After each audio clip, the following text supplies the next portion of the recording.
Hello, good evening, welcome to another episode of Easy 8's Online Painting Club. My name's Danny. For the next 2 hours, I'll be chilling out here painting my miniatures, hopefully, along with some of you guys. I've noticed that I've got a little hashtag over here in the live chat saying, Danny is always fashionably late, and today I thought that I'd make sure that I was bang on time. 19, because it's 7 o'clock, 1900 hours on time. I don't believe it, says Stafford. Well, do you know what? Today has actually been a really tough day, and I am absolutely pooped. I've had mild hypothermia today.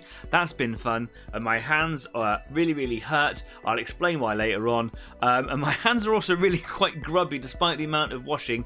I'll tell you why later on. I just wanted to make sure that you understood that I'm a little bit today, and I apologise for being just a little bit scruffy.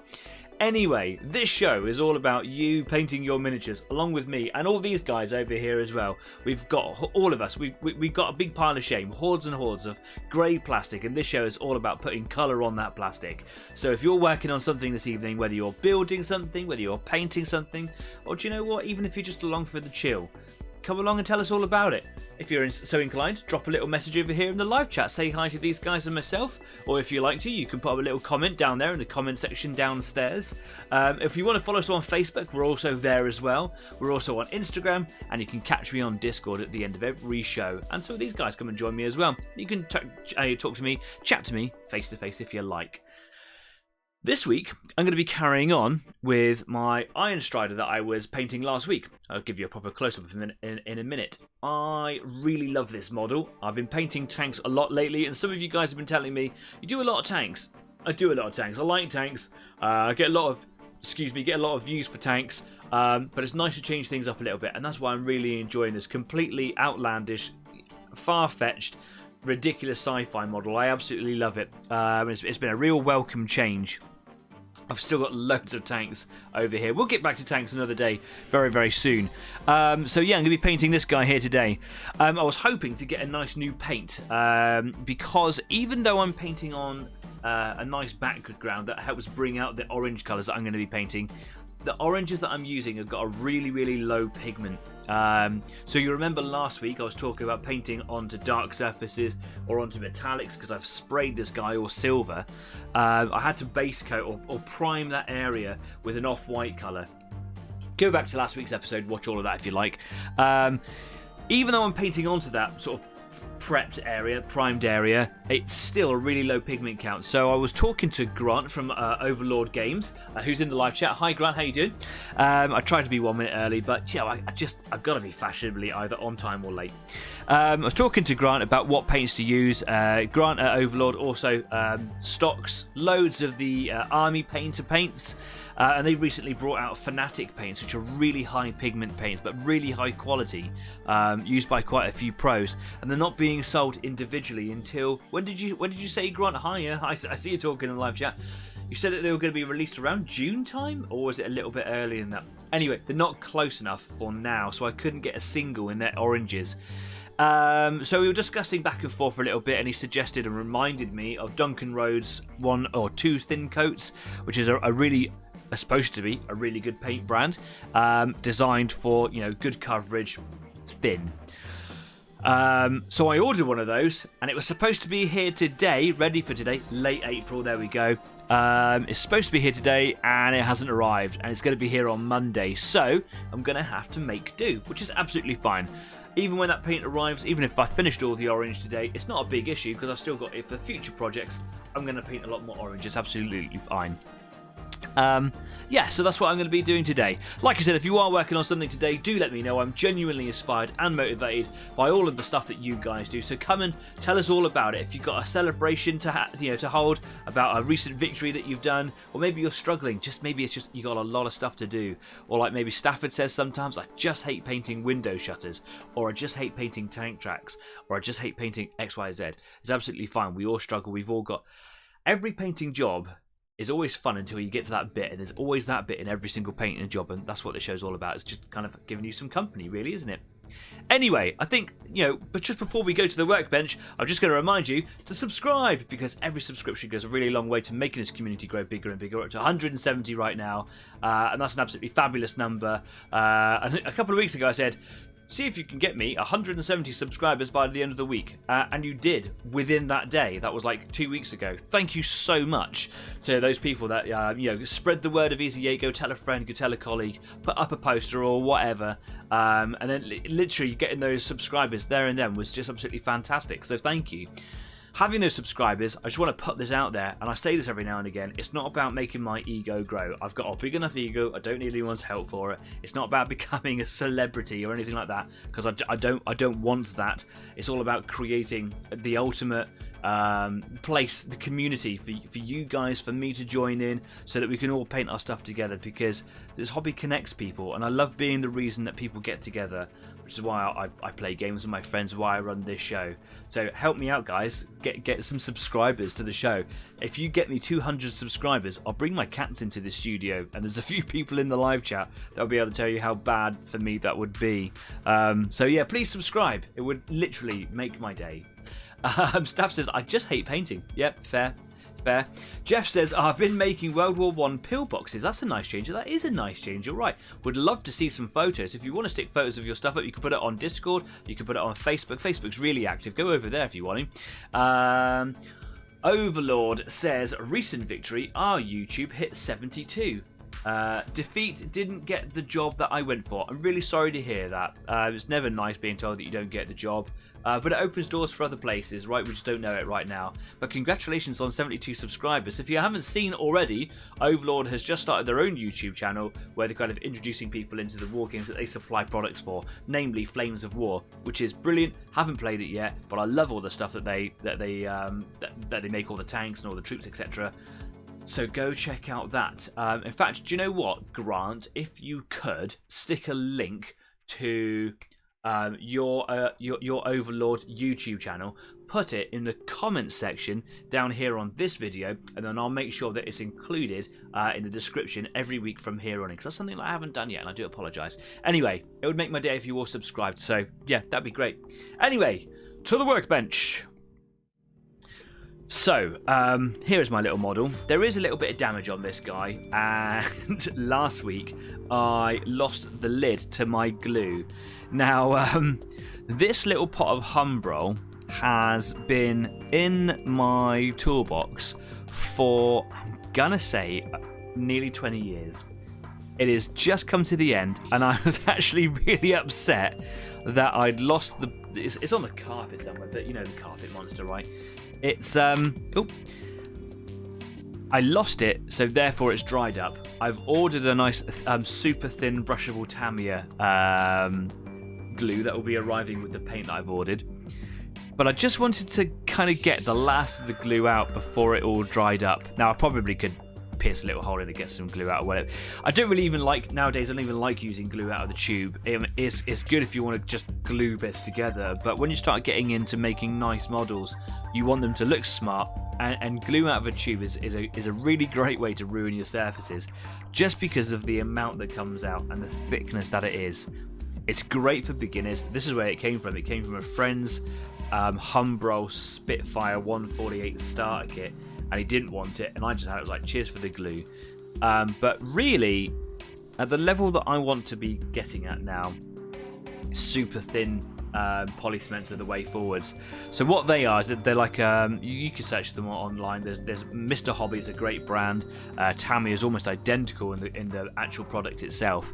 They got like a little brush applicator, and it's really thin. It's almost like water, and the idea is that you put your two pieces together and you drop the with the brush, you drop a little bit of watery glue into onto the line with the seam where the two pieces meet, and it runs into it. Even though if you can't see a gap, there is a gap there, and it welds it shut, and it virtually zero blemishes across that across the seam.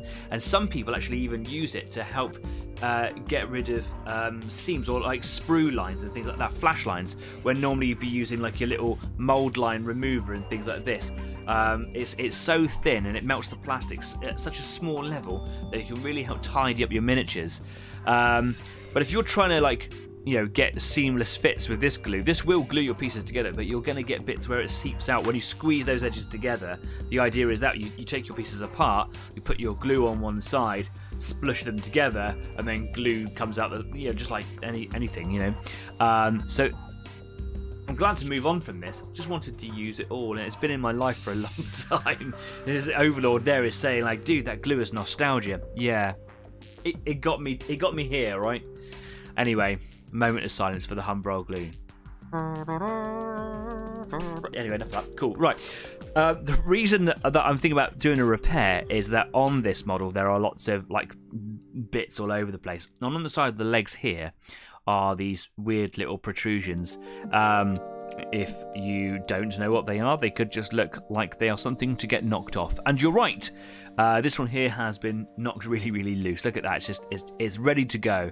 And I'm sure it's probably just paint that's keeping it on. I think what they are supposed to be are like religious censers that have incense in them. And as they run, they waft smoke all over the place. But these guys are like religious zealots, if you like. They're like zealot warriors fighting for a god that they never see. They're actually just kind of programmed and brainwashed. But these things just kind of pump smoke out. And as they run through giant clouds of smoke, I think this is where it comes from. This one over here has just been knocked because he was given to me as a gift by a friend who was clearing out loads of stuff. And he was just in a box and it just got damaged. And if anything's going to get damaged, it is going to be that bit there, isn't it? It's going to do my noggin, so I'm just going to pull it off. Do you know what? That didn't even take any effort at all. So I'm just going to put him somewhere safe. I'm going to pop him in my little paint palette at the back over there so I don't lose it, because I will. And when my Tamiya paint comes in, hopefully I should be able to glue that in place. Should be fast enough acting. If not, Super Glue's there to help me, right? So, you can see all the orange on him. I think that's about all the orange I want on it. And it is a little bit patchy. I've set the autofocus off because last week it was kind of slow and sluggish. So the autofocus should be somewhere around about here. If you're not enjoying the focus quality, let me know and I'll set it back again. Because, the camera's there for you, really. I can see everything in front of my face. If you have a look at this guy's cloak here, you can see that there is a little bit patchy here, where a little bit of the washes that I was using, because I was using watered down basilicon and grey to make a wash to go over the silver, and it's kind of running on some areas and it's showing through. That's just one coat of orange here. The dark bit over here, this is 2 coats of brushable paint. Now, I've got these 2 paints here. These are the same colour. One does look a little darker than the other, but they are the same colour. They're both Vallejo. They are both hot orange or Naranja Tostado. I love that word, Tostado. Sure, I'm mutilating that language. Spanish. I think. That shows you how much I know, doesn't it? But this one's designed for airbrush, so it's got a consistency of milk. They say that when you put paint into your airbrush, it should be as watery as milk, which is ever so slightly thicker than water. So it goes through the tiny little hole in the airbrush. This over here would clog up your airbrush pretty quickly because it's thicker. It's designed for brush application. You can brush with this one, but the pigment count is ridiculous. So I bought this to help me out with this particular project and other, things within this army, doing things this colour. However, it still has quite a low pigment count, so it still takes several coats to do it. But the paint's just a poor quality compared to other colours in the range. I love Game Colour by Vallejo, but it's gone on with a slight texture, and it looks rough, and it just doesn't look very nice, especially on this side over here. So what I'm going to do is I'm going to give it a couple more coats just on these engine cowls. I think that's what I think they are, engine cowls. I'm just going to do these bits with the brushable bit and just see if like a couple more layers sort of smooths that texture down. Maybe it's just because it's just the first coat or so. I will water it down a little bit to make it smoother. And the rest of it I'm going to do with the airbrush one just to see like how they compare. And then hopefully by the next time I do another orange project, I'll have the Duncan Rhodes paint. Maybe I still won't have finished it by that time. So yeah, there you go. I've got the inside of his cloak bits to do, where this white bit is here. That's going to be a crimson red. And this guy who's sitting on the front, kind of leaning over, he's got like an arm and a leg there, and an arm and a leg there. Oh, hiccups, excuse me. They're going to be like a bluish colour, which will be a nice sort of opposition to all the other colours that are on there. As you can see, I have done some pistons in the legs here and here, and on the other side as well, here and here. Now, all of the silver on him so far has been done in chainmail silver by Game Air, or Vallejo Game. That's all washed with a 50-50 water and basilicon grey wash, which makes it look really cool. And then all the pistons are done, to make them look a little bit brighter, they're done with Vallejo silver. And I really like the fact that they look like they're really sort of, you know, brushed shiny. Because pistons are, right? When you see, like, you know, plant machinery and things, pistons always seem to be really shiny. I'm thinking about breaking up the colours a little bit by adding a little bit of gold in there. I'm not really sure where I'm going to do that. I quite like, there's some little pipes and things in here, but I think will look quite nice as a brassy goldy colour. I do all the brassy colours in gold on these fellas. And I was thinking about maybe doing the sockets where the pistons go into gold, but that might be a bit too much. You know, less is more. There's no need to overdo it. So yeah, the only other bit that I'm considering doing in orange is just to break up the monotony of all of this silver here and this big old engine block. Do you know what? I think I am going to put the auto focus on. Let me just set that up because I need to move it around a little bit. Let's see how this goes. Autofocus applied. There we go. Do you know what? That is a little bit better, isn't it? So this engine block thing here, we've got this little round effort, whatever that is. There's the symbol on there, which, you know, the cog and the skull, which I just paint black and white. But there's like a flat piece that dome sits on. Do you see that flat piece? So we've got the dome here, yeah, and then there's this flat piece here. I was thinking about doing that, and it kind of comes down around this round section here. I was thinking about doing that orange. It might be too much. It might also just be a bit of a faff. Would it be orange? Would it not be? Nah. It'd be a bit difficult to kind of get in here and paint. So maybe I'd just leave it as it is. Got some silver left to do on him. And then I'm going to do some, I think maybe, I don't know whether I'm going to do silver trim around here or gold trim. What do you guys think? Around these plates here, so we've got the armoured leg sections. We've got the shield on the front of this gun. And on this sort of weird robot head feature, there's a shield thing here which has got a trim around the outside. And I wonder if gold would be a good colour or silver. Is it going to be too much silver? What do you guys think? Love to know. Anyway, I was going to paint some orange on the feet down here, but I actually quite like them just being metal and roboty. Some comments. Let's check out all the comments because there's loads of stuff going on there while I'm chatting away. Cats, she will eat anything plastic. You are absolutely right, and so will he. So will the brother cats. That's just the way it is. Overall saying thank you, you're very welcome. Jeff saying we'll check it out later if you put up a link. That's cool. Adrian tonight is working on my last 4 Kazakin as well as another Panther. 3 left after this one. Recent victories, subbed to Overlord and started the new job. Well done for subbing to Overlord. Thank you very much, I'm sure. And congratulations on the new job. That is wonderful news. That's good for you, man. Dude, Cliff's Nostalgia, yeah, read that one. Jeff says, Danny, have you got a new WAS yet? No, I haven't. And actually, Kez, who I don't think is in the live chat tonight, recently paid me a visit because she's got... so this is my WAS. It's a really old black one. It's dusty, gross, yuck. Kez has got a Vortex mixer. Vortex mixers are designed for science applications, really, for mixing, I don't know, test tubes of stuff, whatever scientists use them for. And it's quite a bit more expensive. 3 times the price on that, so it is nearly £100. But my goodness, is it a good machine. I just put my finger on the top of it. I was like, I'm going to get carpal tunnel syndrome at this rate. So thinking about getting that, but it is a price tag. And I've spent obviously 250 smackaroonies on this new light here. So just trying to sort of pace myself. I haven't got one yet. Brassy brass should be used more. You're absolutely right. It just hasn't got the brightness that I want for it to contrast with the orange on these sorts of projects. Adrian says, those bits sticking out are gyroscopes, stabilizers. Yep, do you know what?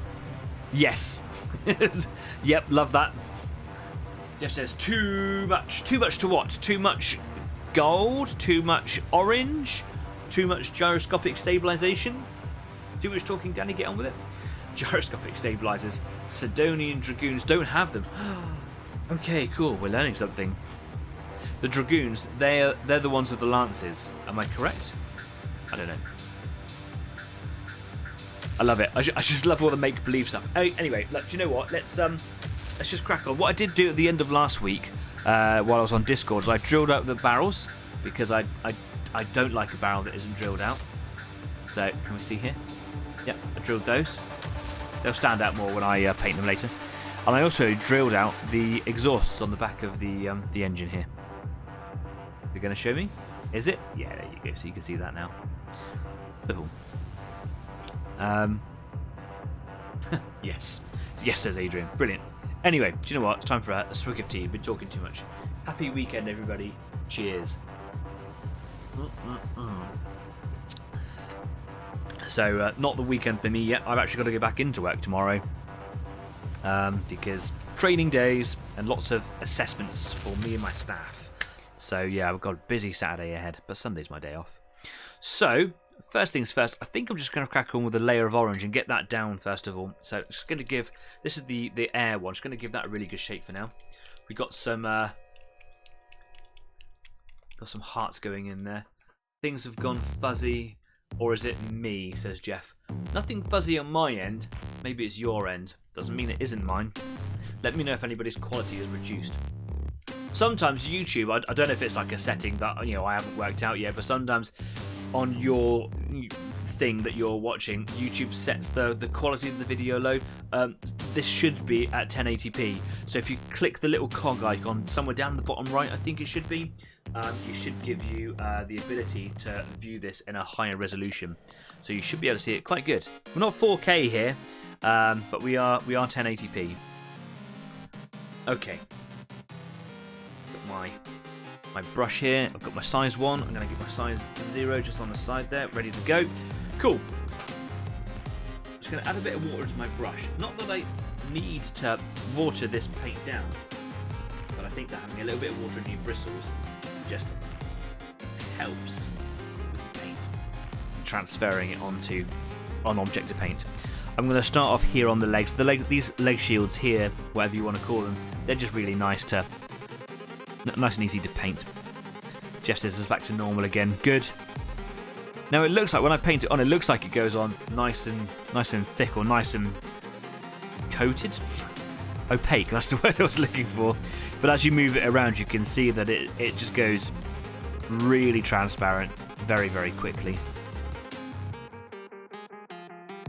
Now obviously it's not my first time painting orange, and I have painted over the white colour or the off-white colour before, and it does take a little bit of time to get there, but it's better than painting over dark colours, especially these silver colours.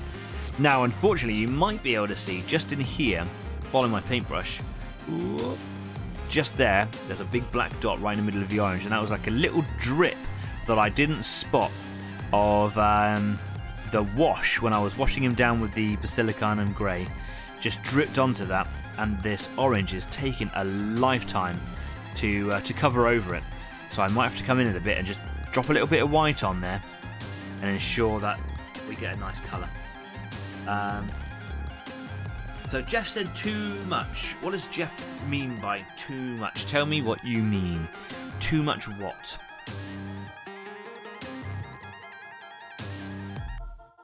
I might bring in a zoom a little bit because we're working on smaller pieces today. So where's my zoom? Give me some zoom. Can only zoom in a little bit. That's as far as I'm going to be able to zoom in today, guys. Sorry about that.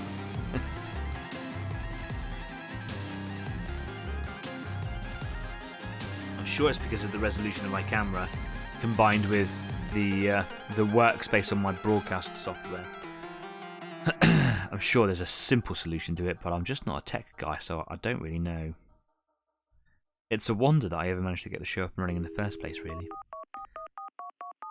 I had to learn a lot of stuff that was outside my comfort zone. But it's fun though, isn't it, eh?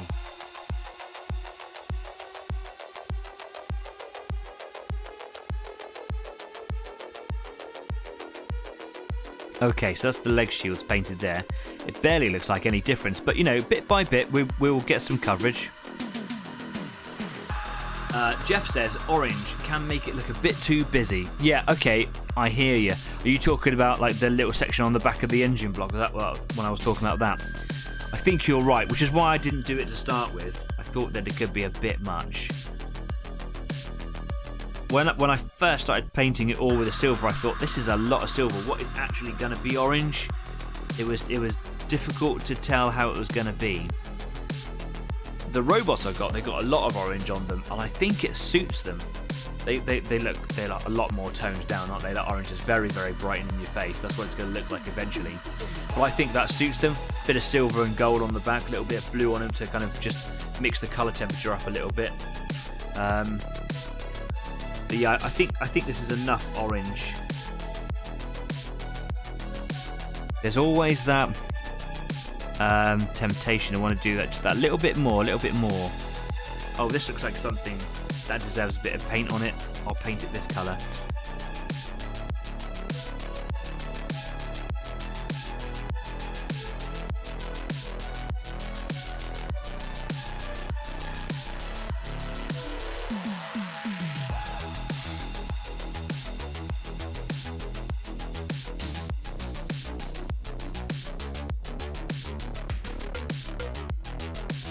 Got a rogue bristle, might have to deal with that in a minute. Also got a big black splodge here that seems to have come off the top of the hip. Just on the inside here, I don't know if you can see it on your screen, but there's a big black blob on the orange bit, just where the tip of my brush is now. There's quite a lot of it in there, on this sort of pelvic region. And I think at this rate I'm just going to have to do some heavier orange coats over the top of it all to hope that it covers it.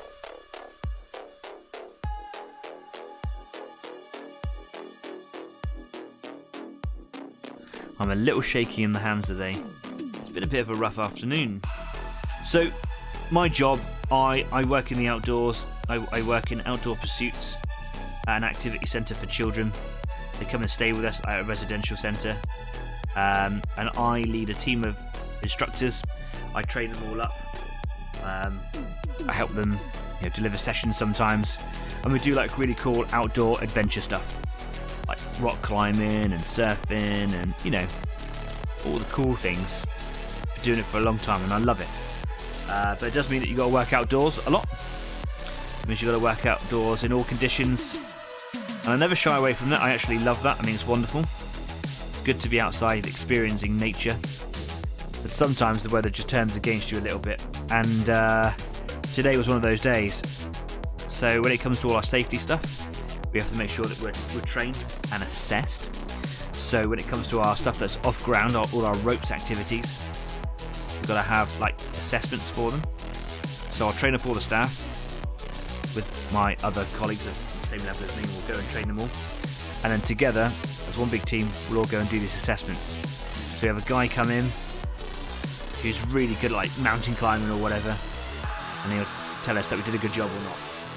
And today we were doing our assessments, and I've got a very unique job. My job is that I do like all the rescue stuff and all the inspection stuff. So I've got to do additional stuff on top of what everybody else has got to do. There's a few of us that do it. And it means climbing really high up into the trees. And today the weather just turned against us. And while I was about 60 feet off the floor, suspended by a single rope on some really sketchy wires, the rain just went horizontal, and it was, even when it wasn't windy, it was about 3 degrees, and I went all hypothermic. I still managed to pass my little test. It was touch and go for a while. I was a little bit out of practice as well, which didn't help. And then, got to the ground after a while of faffing around. And, I couldn't feel my hands for a while. Had the shakes and stuff. And I wasn't able to wear my waterproof coat when I was up there. So my fleece just got like a sponge. And I've had my hands in dirty rainwater all day. It's just been one of those days where it has been a nice day. It's been a good day. I just feel a little dishevelled. my hands still feel quite electric. Like if I put my hands on the table, I can really feel. It sounds bizarre, but I can really feel the temperature of that table. It's quite a bizarre experience. Like I wasn't ill with hypothermia. It was just the early stages. You know, it's on the way. And I finished up and went and had a cup of tea. Got into some warm layers and had a little walk around. I was absolutely fine, but yeah, just suddenly realised I've got to be on a show. I've got really grotty looking hands and I'm still shaking now. It's funny, isn't it?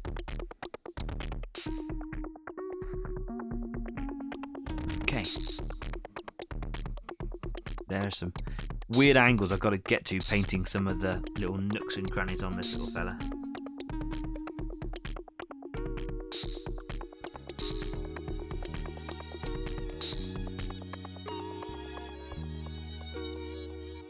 Lovely. Okay, I'm going to paint this guy's cloak. Because you can see that that looks like, it's almost like a different orange entirely, isn't it? Orange. You glad you painted that colour? Do you know, I see what you're trying to say. Yes. When I started painting this army, I had a good look through the books to see what sort of colour schemes there are. I used to be a fan of like painting your own colour schemes and things, but sometimes it's just nice just to follow what someone's done, what someone's made, you know, so you don't have to make it all up or whatever. Just like, especially when I play games with them, it's just nice to be able to play the rules that you see in the book and just have a good time. Make your own stuff up if you want. I used to. But I didn't want to do the standard, you know, red Martian thing. It's a bit overdone in my mind, you know, so I wanted to do something different. So I was having a look at all these different colour schemes, looking at all the different armies and the supposed backgrounds, because they've all got their own lore and things like that, haven't they? And I quite like these guys. And I've never painted anything in orange before, so I was looking for... Oh, look, I've got that on my metalwork, haven't I? So I was looking for something that was a little bit... I suppose a bit more of a challenge. Just wanted to do something that I hadn't done before. Painted a lot of yellow, obviously, with my Tyranids. But I just wanted to have a go at orange. I knew that it was going to be a difficult colour to paint with, and I do think that they look quite fun. I think they look quite smart when they're all done up, looking a bit rough and ready. Some hearts going in there. Look, thank you for the hearts. Who's giving me hearts? What was it? Just going to try and wash that off the step there.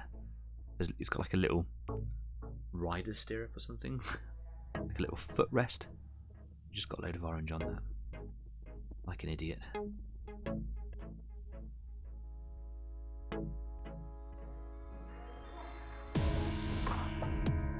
Back in day, orange used to be, sorry, yellow used to be like one of the worst colours to paint with.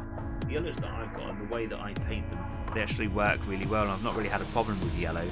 This orange is definitely on par with the yellow of yesteryear. It really is.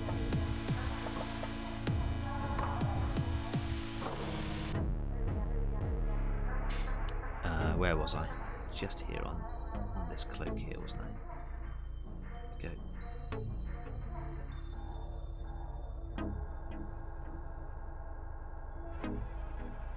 There we are. Then paint this hood, this sleeve now. What you're saying is the cold and wet got to your old bones. Yes, it did. Do you know what? I don't normally get that cold that quickly, and everybody else, what? Because we were all in it. You know, I was just suspended in the trees at that moment in time. Everybody else had their turn as well, and it rained on all of us. Everybody else was cold, but I suddenly went so cold I couldn't warm up. It doesn't normally happen to me, so yeah, maybe it's an age thing. I don't know.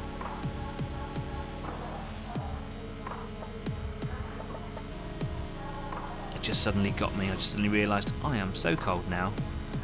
I can't warm up.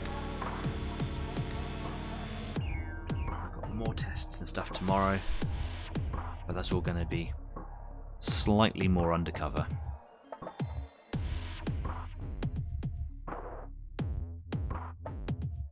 Abseiling tomorrow. That'd be fun. I was asked if I wanted to do it at the end of the day, and I was like, no thanks. I am done.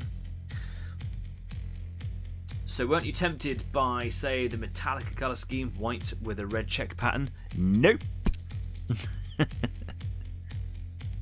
I don't know what it was about this colour in particular that drew me to it. It was just...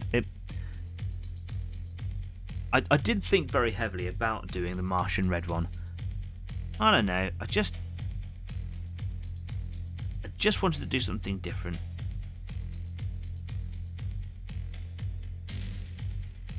The only problem with the Martians, sorry, with the Martian stuff, all the stuff that isn't the Martian stuff. So these guys come from a planet called Ryza, RYZA. Is that they don't make any of the iconography for them in their decal sets. They did, and then they stopped doing them, and I don't really know why. Because the only decal sets that they do now are the Mars stuff. So they're just trying to make it more Mars-like. Are they just trying to make other people's lives really difficult? I don't understand why. Are the rest of it just not that popular? So I don't use any of the iconography in this army set, and that does bother me because I would like to have it. It would look really nice. Now I found a place, a dude, I think somewhere in the UK, who will print supposedly high quality transfer sets of a custom design, and so I could send him, you know, a PDF of all of the things. I found a very good quality, high resolution decal set for printing, and then this other man would print them for me, but they are very expensive, like £35 a sheet. So I could do it. I probably will because, you know, it will look nice. But there is that part of me that says if I just did the Martian stuff, I'd have it all and I wouldn't have to worry about it. So I'm going to do a few more orange bits, and then maybe I'll just do the rest red.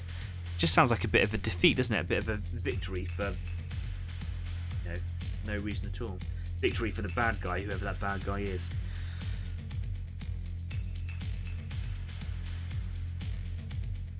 Gonna need a bit more orange.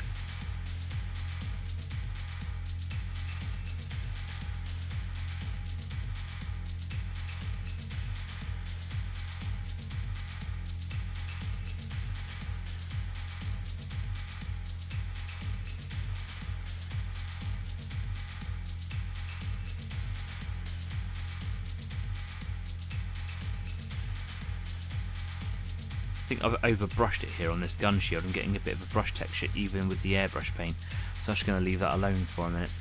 Last little bit with this particular paint is just on the cowling on top of their machine's head in here.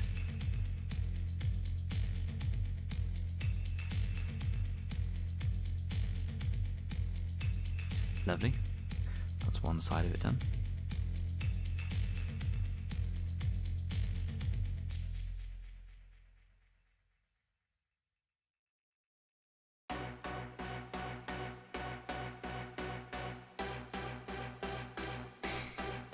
Now it's close, not looking that bad, even where the where that wash has spilled in. So I don't think it's going to be too hard getting a nice opaque covering on there. Might have to do a couple more layers. Definitely have to do a couple more layers. But now what I'm going to do is I'm just going to have a little go at doing the cowlings on the, I'm going to call them fairings, on the engine bits there on the side of the exhaust, just to see how it compares. I'm going to have to water it down a little bit. I could even try watering it down with the airbrush paint. That's an interesting concept, isn't it? Let me just wash my brush out.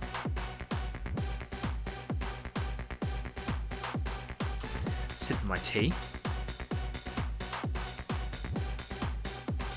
Paint it as dark Mechanicum. What, like the Chaos ones? What colour scheme would that be? I don't know anything about them. I know that they exist. I know who they are in the stories and things. But what colour would they have their stuff? I like the idea of it though. What am I going to do? Here we go. Let's get some of this paint out. So this is the brush one. I'm going to give this a shake because I haven't used it for a while.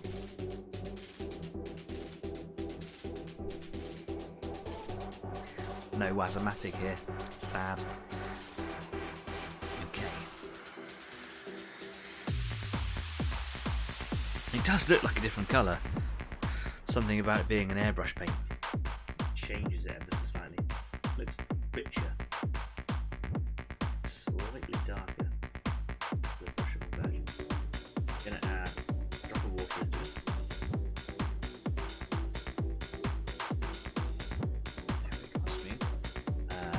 just to help me. Go wash my brush out.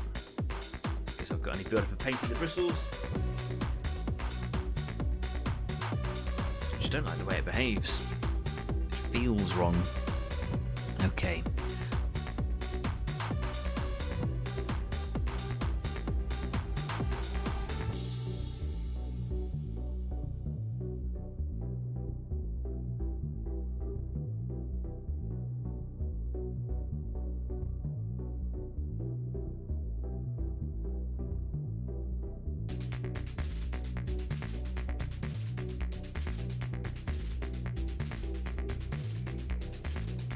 You know what? That wasn't so bad.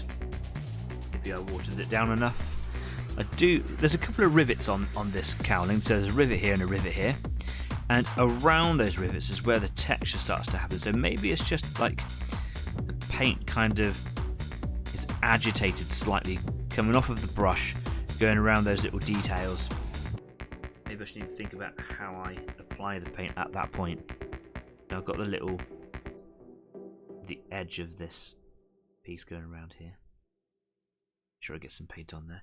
Now it doesn't have to be 100% opaque, because I am gonna wash it all down with a brown wash later, which will tone the colour right down, add an element of weathering to it, I suppose, and it will cover over little areas where there might be blemishes or things like that. But I want to do as good a job as I possibly can, in case it all shows through.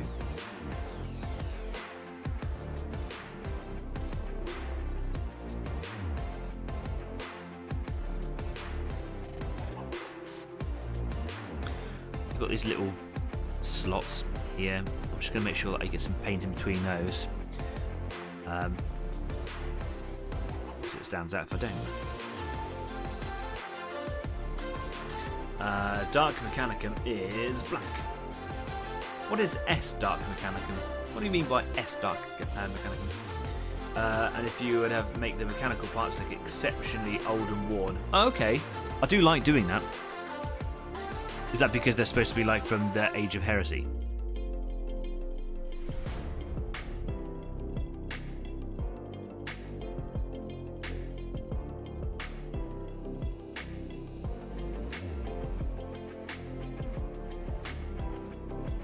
Like thousands of years old. Big old black blemish up there as well. Look. I was quite haphazard, wasn't I? I am going to mix in a little bit of the airbrush orange. When I say a little bit, I mean like quite a bit of it. Just see what that does. I'm interested. A touch of water because I can see it's being quite weird. And I'm going to apply this on the gun shield, which looks like it is dry. There's a big black bit right here.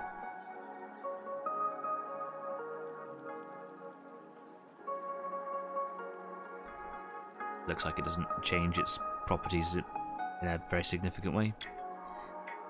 Starting to get good coverage though.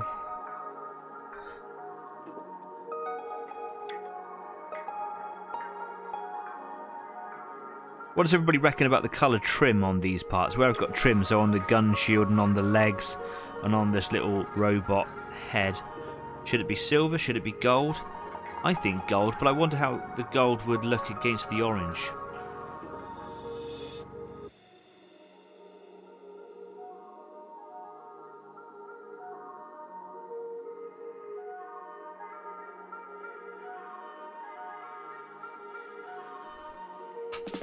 Stafford says, so, I've built my Matilda 1. The Tiger 2 turret is actually bigger than the Matilda hull. Yeah, I can believe that.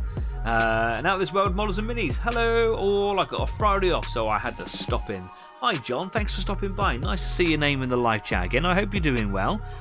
Been keeping up with you on Facebook. I know you've been working very hard lately over there in the States. and I absolutely love the big dragon that you've posted as the current project that you're working on. If anyone's interested, pop on over to Easy 8 on the Facebook page and have a look at some of the comment sections in there, and you'll see the stuff that John's been working on. If you haven't already seen any of John's stuff, do consider checking him out on YouTube, Out of This World Models and Minis, because he's a really good painter. He's a really swell guy. Just paints whatever he wants just because it's fun. He's got some really good projects going on over there. I haven't actually seen, John. I haven't seen your new alien creature thing either. Yeah, swamp creature. Just tells you I haven't seen it yet. I keep seeing you painting him, the green humanoid creature. I haven't seen the video yet, and I must get around to watching it. Just been a bit busy at work. I promise you, I'll watch it this weekend. Get a chance to watch it on Sunday evening, perhaps. But I did see that, like, the finished effect, because you posted up some photos of him and things like that, and I thought he looked amazing. Like, your airbrush work on it was really good. The shading around his belly area, whatever, just looks fantastic. Looks like it was all done by airbrush. No spoilers, haven't seen it yet. Oh, that was a typo, by the way, says Adrian. Oh, yeah, cool. Yeah, I understand. Thanks, buddy, says John. You are absolutely welcome.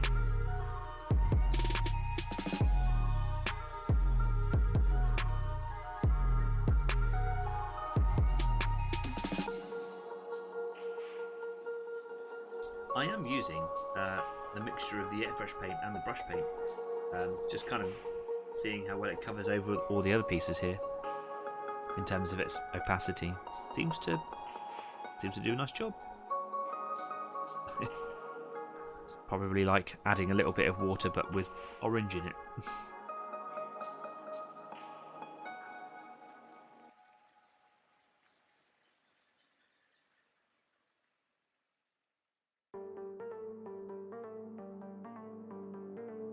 Little bit of paint build up just around this little bit here. There's like that nice sort of trim bit there.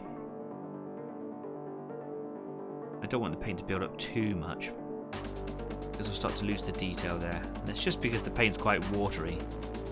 It's just sitting in there a little bit, I don't know, a bit thick perhaps, and it might dry like that even though the paint isn't thick. It just seems to pool. Get some good coverage there though, which is nice. Don't want to just be sitting here painting orange all night, so I will move on from it eventually and come back and do some more coats of it later. But it is nice to see that it is starting to layer up quite nicely. In fact, pretty much at this level now, I'm almost happy. I might do one more layer on it just to ensure good opacity. Keep over-pronouncing the O in that word, opacity,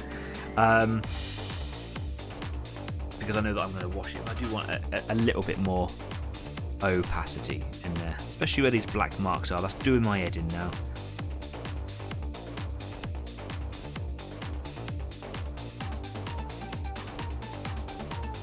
I should have put some white on it earlier. What are you going to do, eh?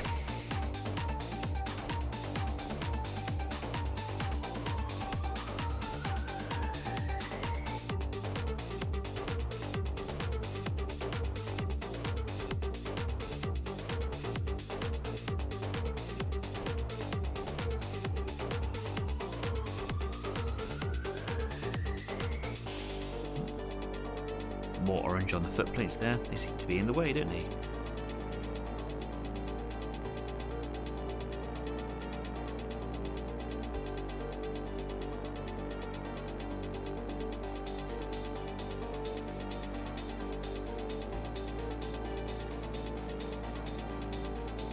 Oh, I'm being quite careless. Getting a bit of orange on the silver there. Don't want that. I'm just going to wash that off. So I just got a clean brush there. Just wipe away all that orange, yucky, gross. Right, let's try and get some orange. Where the cloak here folds over, it's just kind of getting it in the little loopy bit at the bottom. Getting it on that big black stain at the bottom of the cloak there. I should have been much more vigilant on that. That is my own fault. Sometimes I just want to paint on stuff, you know.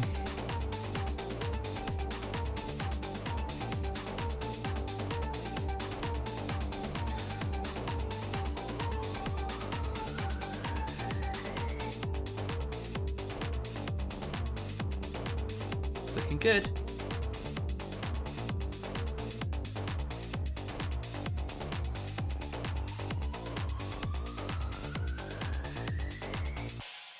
What was I going to paint that for? I loaded my brush up and I forgot what I was going to do. Let's do the little robot head in there.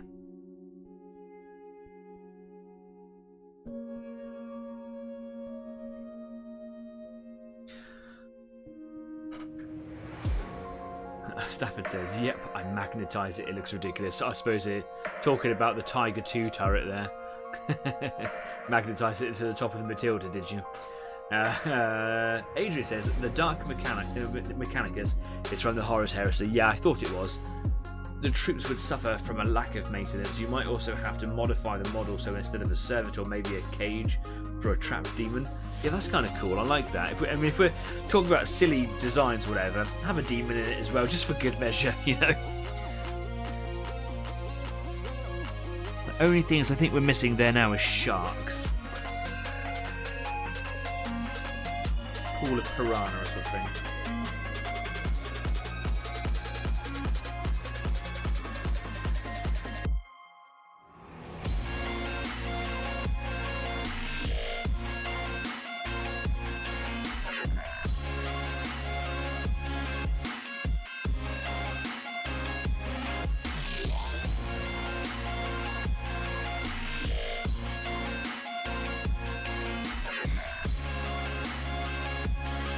Coming on quite nicely.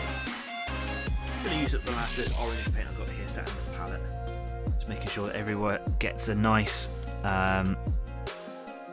application. I can see some more live chat going in there. Let me just get this little bit done here. And I'll read it through.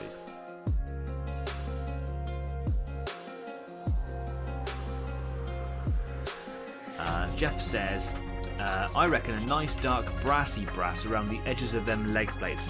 As long as there is a dark shade to separate the orange from the brass. Yeah, I can see what you're saying actually. All of the miniatures, that's all the infantry and things, this is a bad model to show you because it's not actually completed.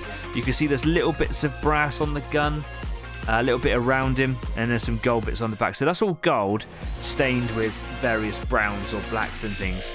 I wonder if that would be appropriate. Bronze or the brass colour, sorry, might be a dark colour, too dark a colour perhaps.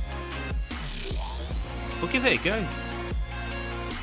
So I've not actually done any trim like this on any of the models from this army yet, so it's not like I'm, you know, ruining the already established sort of colour patterns, if you like. You know what I'm trying to say.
Difficult to get the bristles in there. It's that little area in here, and I think I've gone on a little bit of the metal, so I'm just going to wash my brush out. Looks like I've got Sunny D in a glass. I don't. Must not drink that. Yeah, did have the orange in there a little bit. Let's just get some water on the bristles, just try and clean that up as best I can. I don't want it to look like it's rusty. There we go. Starting to get somewhere now. The orange is really starting to show its depth, and it's much darker than it was earlier on. Much closer to this sort of orange than it is to this sort of orange. Even though they're the same orange, one just looks richer than the other. That's looking pretty cool. Do you know what? I'm just gonna let that sit for a little bit and dry. It needs to. I can start talking about getting some other colours on here. So I think I'm gonna get the red for the cloak lining on here and here as well. He's also got a couple of it looks like overalls for his legs, just showing through a little bit in here. So I'm going to get that colour. And if I'm going to do those overalls, I might as well do the overalls on this guy as well. But he's also got a couple of like purity seals, which are like the little rosettes, the little ribbons. We've got like a little bit of parchment coming down here with a wax seal there, and the same on this side. Looks like he's got them on his legs to show them off a little bit when he's riding around, perhaps. So they'll be done in parchment colours with a little red seal on there. But be careful about how that red looks against the red for the crimson here, so I'm going to make sure that's a nice bright red. Well, they're not fussed too much, but it'd be nice to show the detail off, won't it? Yep, so that's what I'm going to do next. I'm going to start with some red. I'm going to get me some... Is it crimson? Yeah, it's not called crimson, it's called gory red, but it's a crimson. So I'm just going to give that a good shake. Jeff says all red and white checks. For the trim. Brassy brass for the win. Some people are really liking the idea of the brass, aren't they? John says Reichland Flesh Shade works nice on trim. I've got some Reichland Flesh Shade here. Nope, not that one. There it is. It's a shade colour, so you must be saying that put this as a wash over a colour on the trim. Is that what you're saying? If so, what colour would you paint the trim? Would you do it like a gold colour or a brassy colour? Orange still on that footplate there. Doing my head in.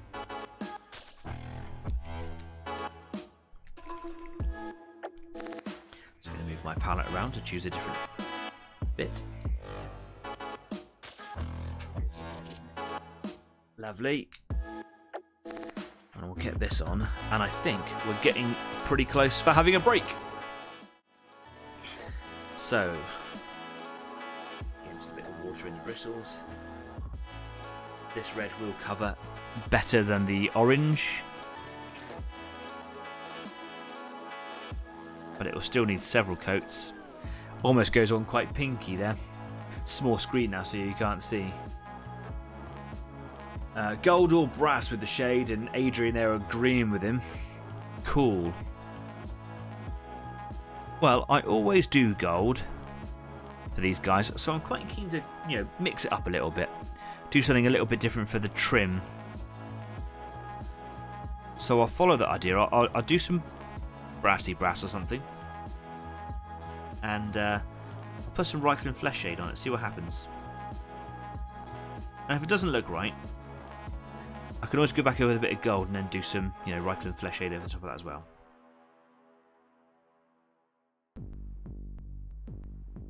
Okay, there we go. There's some red on there. Now that looks like it sort of blurs and you can't really see the difference between the red and the orange. When it all starts to be shaded, those two colours will stand apart. Got to trust the process with that. I remember painting it for the first time, going like, the colours just clash. You can't discern them apart too easily.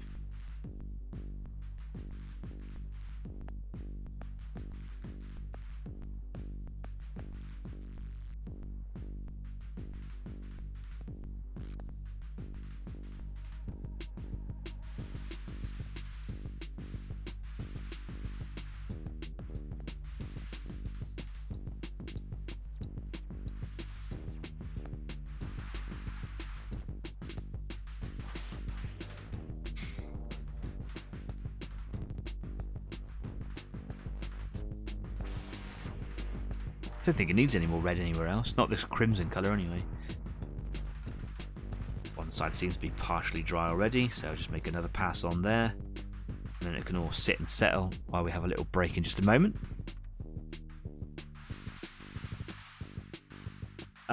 Jeff says Exeter Legionary Show is on May the 11th, by the way. Glad someone's talking about shows. Haven't been to one for a little while. And myself and some of the Easy 8 community were talking about going to Salute, which is in April, which, if I'm honest, has snuck up on me a little bit. But Easy 8 is looking at some other places to go to and other opportunities that are kind of coming our way. They're all not top secret at the moment. They're just not ready to be spoken about right this second. But me and a couple of the Easy 8 guys have been talking recently. We're going to not go to Salute this year, most likely. That's not because we don't like Salute. Salute isn't good. You should definitely go to Salute. It is a hell of a gig. There's just a few things that we're considering doing instead. And like I say, it's kind of crept up on us. So with all these things in mind, and it personally work as well, we're going to give Salute a miss. I think is the most likely scenario. However, like I say, if you're thinking about going to Salute, go to Salute. It's good fun. It's an eye opener, that's for sure.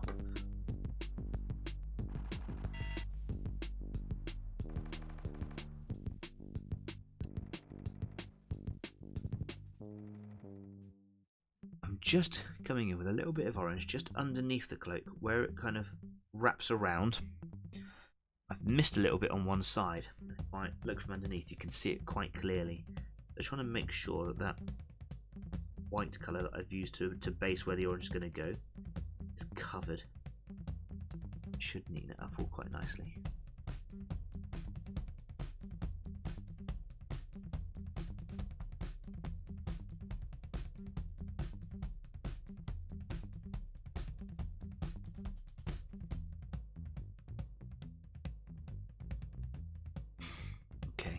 Just seen a little bit around the back of the hood there as well. That's because it's all tucked away.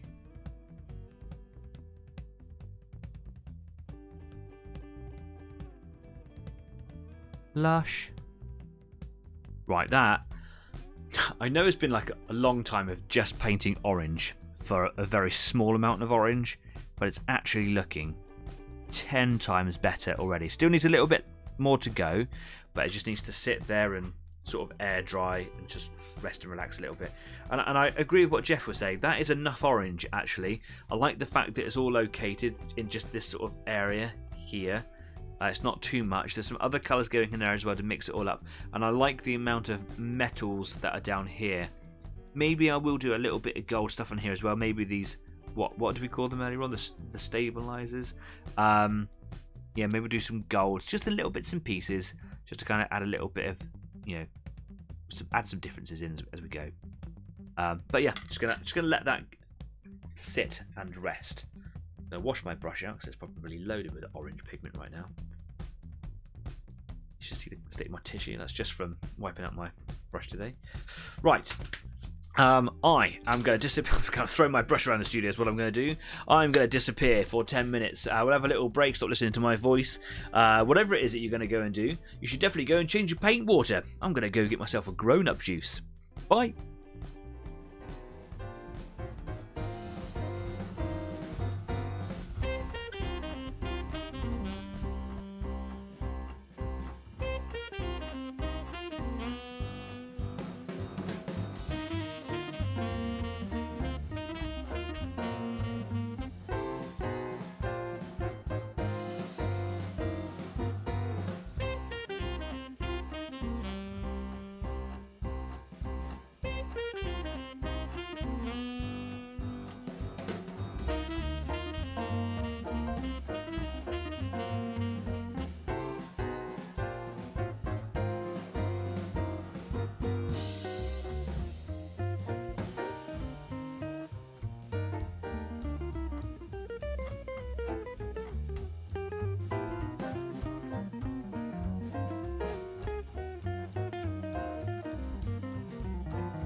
Welcome back. Just been the end of a long week, so I'm just kind of relaxing for the moment. Went and poured myself a grown-up juice. Cheers and happy weekend. Green Coke. That is lovely. So I'm sat here looking at my model, really happy with the way that the colours are starting to come together. One of the things I was just looking at is that there's no red on the actual vehicle itself. We have a little look at some of the robots I painted. Their hands are red. In this particular army, in the lore, the background of these people is that red. They use it in their colour schemes as a sort of a nod to Mars, because they all come from Mars originally. So it'd be nice to kind of get some red on there. Where I'm going to do that, not entirely sure yet. I don't think it needs to be much. It just needs to be a little thing on there. So I am looking at the little weird shield plate things on the back of his legs. So I'll have a little look and see what looks like an appropriate place to put some red on there. If it doesn't look appropriate, I'm not going to lose sleep over it, but it would be nice to try and include it in there somewhere. So let's go and take a little look at that. In the meantime, if you're new here, Easy 8 isn't a tutorial show or anything like that at all. If you're just joining us now, welcome to the show. Please do consider subscribing, because every little bit really does help the community grow. It's just a painting club. It's just a place for you guys to come together and paint stuff together, either watching live or watching later on, watching it back. That's absolutely fine. Just a place for you to kind of chat and kind of get together, hang out and do the difficult bits or the monotonous bits together, knowing that there are other people out there doing the difficult bits and the monotonous bits. The difficult bits, made up a new word there. Please do subscribe. We're up to 170. It would be absolutely bliss if we could get a couple more subscribers over the weekend. I would absolutely love that. So share the word, get Easy 8 known out there, and add some subscribers. That would be wonderful. Thank you very much. So what I'm going to do now, I'm going to take you straight back over to the workbench. Going to carry on with this little critter. Is a critter? I don't know. Critters just creatures, right? It looks like a skittery thing. It looks like it skitters. Yeah? It looks like a skittery thing. I'll show you what I mean. Look at those legs. It skitters, right? Surely. With these little hands, I bet it does lots of unnecessary sort of insectoid style movements. The sort of things that would just kind of be creepy to watch. It's a skittering thing. It strides and skitters. Anyway. Now, if I remember right, and it has been a while, and I really should write my painting recipes down, but my overall colours, the colours of the overalls that these guys wear, is a sombre grey coat with an army quick shade blue tone over the top. Can't remember why I bought this. I did buy it for a specific project a little while ago. It wasn't ultimately what I wanted, but it's always been there in my painting tool set, and it really helped me achieve the colour of the overalls. I can see the colour of the overalls quite clearly on this guy here. You can see it's like a purpley bluey thing in here. If you look at the artwork in the codex, the book that supports these miniatures, that colour, I got it bang on, not for lack of trying. It took me a little while to get it, but I got that colour absolutely spot on, and I think it is sombre grey. I'm gonna open this up, have a little look. I'm sure it is. And then the blueness from this, from that thing, comes from this. This is quite a nice blue tone. It's just basically a thick blue wash. I think that's how army painters started out their days. Anyway, what I'm going to do is just going to get this on the palette here. I'm sure this is the colour that I used. I've already given that a mix up while you're waiting in the intermission. So if you're going like, hey Danny, don't forget to mix up your paints. I've already done it, mate. Fine. Okay. A little bit of water in my paintbrush there. I have got a couple of rogue bristles. Hey guys, please behave.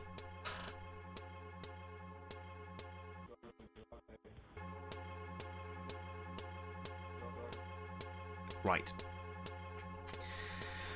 Not going to cry about it too much if it's the wrong colour. I'll sort it out eventually, I'm sure. I'm sure it's sombre grey. It's either this or wolf grey. As I'm painting this on now, it doesn't look right.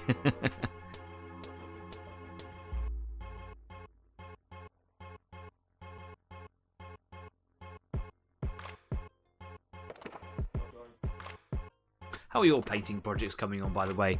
If you are working on something this evening, come and tell me about it. I'm genuinely interested. Share a picture with us at the Easy 8 community on Facebook. Links to all of our platforms are just below. in the description of this video. That all sounded like it was a robot saying that, didn't it? Like my voice is not working today. Get your words out, Danny. Is that the right colour? There's a part of me thinking that is the wrong colour. Let's get this whole sleeve painted a minute, and then I'll go over to wolf grey, which is what I think it could be. There's one of the two. Look, here's a tip to you guys out there. If you're like, you know, painting a thing and you're kind of coming up with your own colour schemes, or even mixing your own paints, especially if you're mixing your own paints, write it down. Don't do what I've done and not write it down, because you just forget the recipe that makes your stuff look really cool when you get it there. Now that could be the colour. It could be. It's quite close actually. All right, do you know what? I'm gonna get my wolf grey out just in case. Gonna give this a shake as well. Oh, I don't know. I don't know. I can't remember. Vigorous shaking. Here we go. It's not wolf grey. That's far too bright. Okay. Let's pop that away. I've only got a couple of greys, so like I've got what, 3 greys, and two of them are very. Oh, 4 greys. Somber grey is the one I'm using. Wolf grey is really, really light, almost blue tone, but very, very light. Then I've got Stonewall and Cold grey, and those are like concretey looking greys. Adrian says the Panther is currently drying after its non-wash. Excellent. Photos, please, or it didn't happen. Okay, back to the somber grey. It's just lacking its blue tone. That's all it is. It's been a long time. Don't forget to write down your recipe.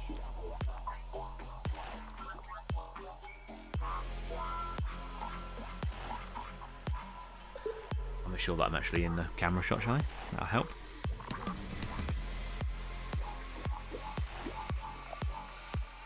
But what I'm going to do, once I've got this grey this grey colour locked in, I will start putting some gold trim down, but not with gold. What did we decide? So you guys wanted brassy brass, didn't you? Now I've got a couple of different colours other than gold. I've got brass and bronze. They are very different. You guys, I think, just like the name brassy brass. That goes right back to the original days of Easy 8. Brassy brass. It is a fun name, you're right. The brassy brass is a dark colour, almost coppery. And the bronze is quite bright. Almost going into the gold sort of colours, but quite a cold colour really. I'll show to you both in a minute.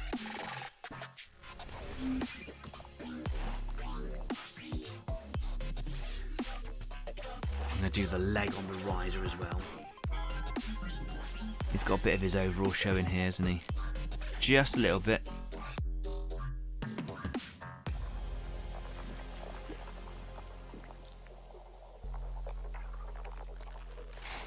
So there's a big white bit here, and that is going to be, the autofocus will come into play. Orange is really, really bright on the screen, isn't it? This big white section here will be silver, because that's his cuisse. Cuisse, for those of you that don't know what that is basically upper leg protection. Armour.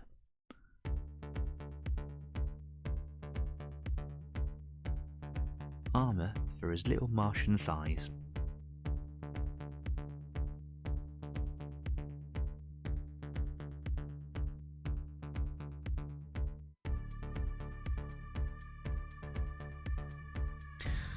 With these guys, they're all like utterly cybernetic, so the idea with them is that they are indoctrinated, brainwashed. They have their eyelids removed. Sounds horrendous. And then they have these funny goggles, so they're all wearing goggles. And inside the goggles is like a solution, so they don't have to blink ever. The idea is that everything that they see is always being recorded by their like their overseers, who they think are gods. And yeah, so the idea is that they're recording everything. They don't want to miss a single bit of data, so blinking is missed data. Every nanosecond gets recorded and analysed. And their limbs are often amputated, so their feet, their legs are amputated like at the knee, and their arms are amputated at the elbow, so that they have like better reflexes with their fingers, probably for shooting and for fighting. Why they're not amputated at the shoulder and at the thigh, I don't know. Maybe it's easier.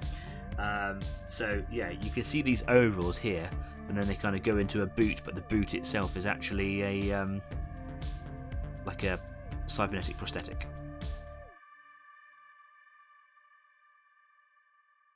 And the idea is that they could be people who believe in the machine god, who is actually their overseers.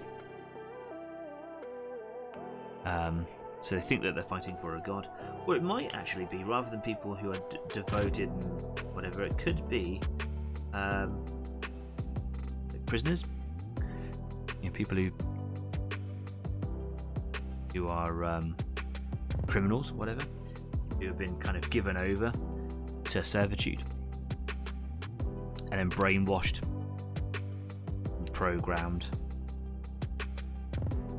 and they believe that they're fighting for a god who's actually just people in a mothership floating just on the edge of the planet's atmosphere, just in orbit somewhere, who are analysing everything through everyone's eyes.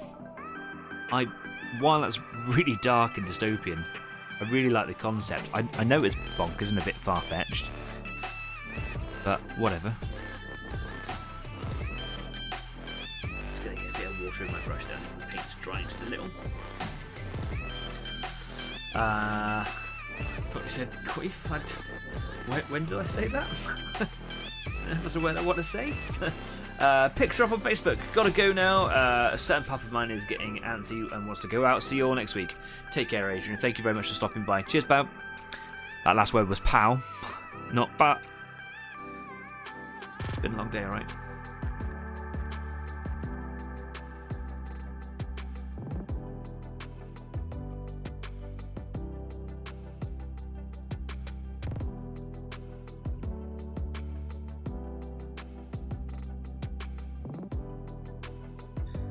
Just trying to make sure that I get every little bit that I can see from every angle,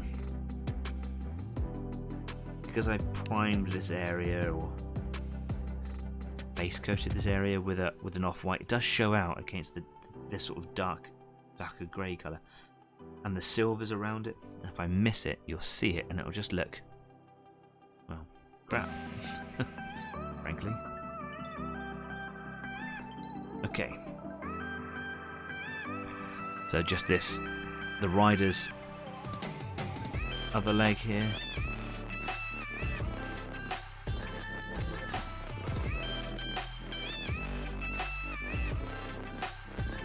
Try and be careful about overpainting. We've got a lot of other things going on in this area. Got the red edge of his cloak, and we've got some little details down here that I want to make sure are all not being painted too much. You know what it's like when you start painting, a piece, and you get like a little bit of paint that rolls over onto another detail, and you keep on doing it. Before you know it, you've lost that other piece of detail that you haven't even got to painting yet. So when it comes to painting that bit, you just miss it entirely.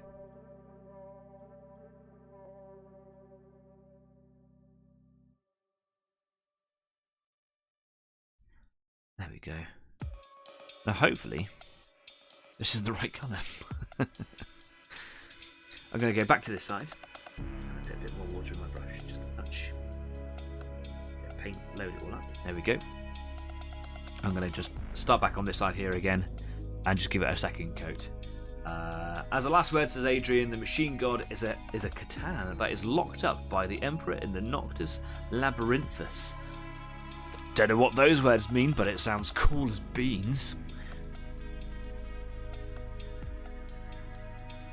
One of the things that is so good about Warhammer 40,000 and the old world as well, the old fantasy world, and I'm sure lots of other franchises too, that the lore, the background, the stories, it just goes on. It's so deep and so many great ideas and really cool stories.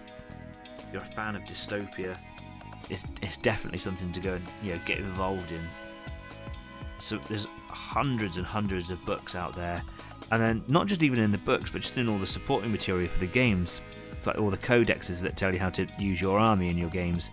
Just gives you so much stuff to kind of just think about. All the stuff I know about these guys comes from the codex. I haven't read a book about these guys. Perhaps I should. What really attracted me to them was just the aesthetic. Really, me and an old friend of mine were just talking about them one day. I really like this steampunk vibe, and then we started looking into it. We realised that they play really well on the table, and then that kind of got us looking into them a little bit more. Go like, oh, you can play them in or collect them in various different ways. You can have them as a very sort of religious warrior group style thing if you wanted to. So you can have what they call tech priests, who are like sub leaders and things like that. You could have it as the Scitarii, which is how I like it, which is less of the priests and the zealots, and these guys are just the rank and file warriors of the priests. The Scitarii, which is all these guys in cloaks and all the bits and pieces that kind of go with them. I do like all the priest stuff as well. You can go quite machine heavy if you wanted, or you could just go quite troop heavy. Got lots of different things in there. The idea is that they're quite a slow, forever marching, never tiring. We would literally walk from one side of the planet to the other. Take us a couple of years doing it, but you destroy everything on the way, with really, really good sort of weapons, like long range weapons, and cool area effects and things like that, because they're all about like radiation, saturating an area with radiation just by using their guns.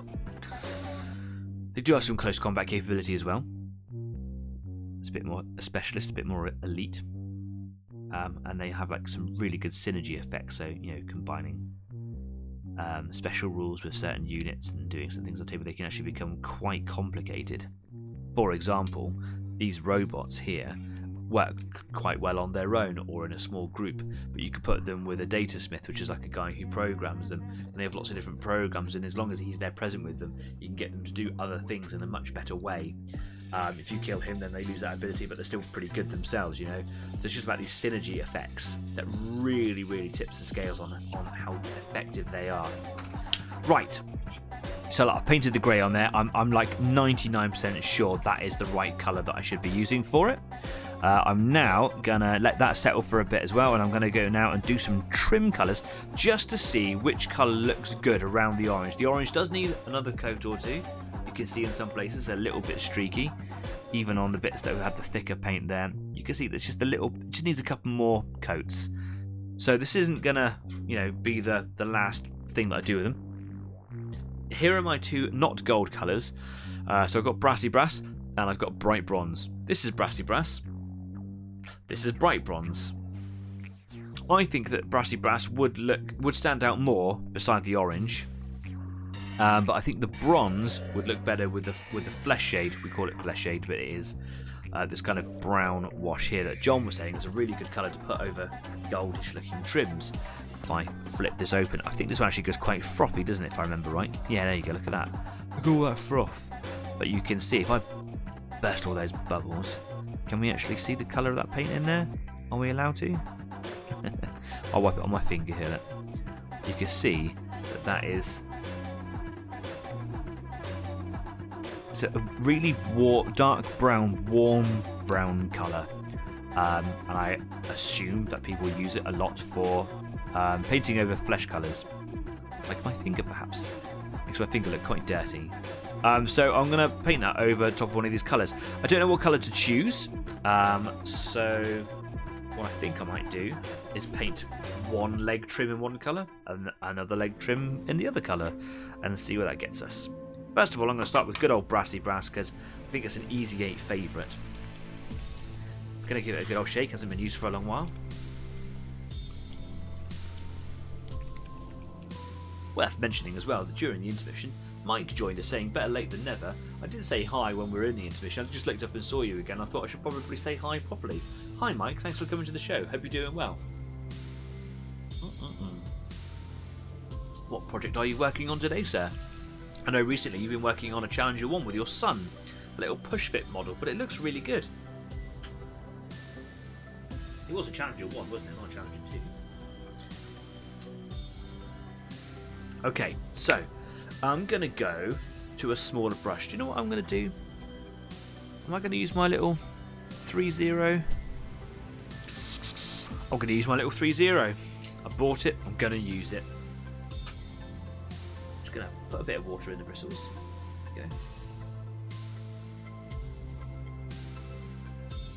There's a little bit of paint up in there. Because the area that I'm painting is quite small. I'm going to start on the left leg. So, here we go. It's definitely going to need 2 coats or more.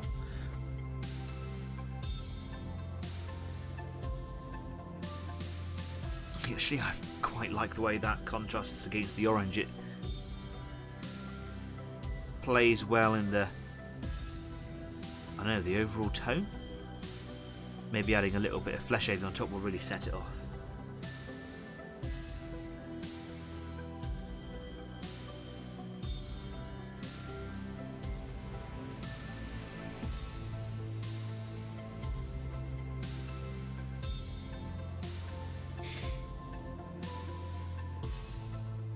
And of course, if I prefer one colour over the other, which is going to happen, I'm going to either like the brass or the bronze, is I'll paint over the one that I don't like with one that I do like. But so far, quite like this brassy colour. Brassy brass. Realise I'm not actually in shot. Let me come forwards a little bit. Here we go. Starting to get a bit of a collection of paints pushing me forwards. There we go. I wonder if you can see that so well. Also, well, I'll take a photo of it and I'll pop it up on Facebook after the show.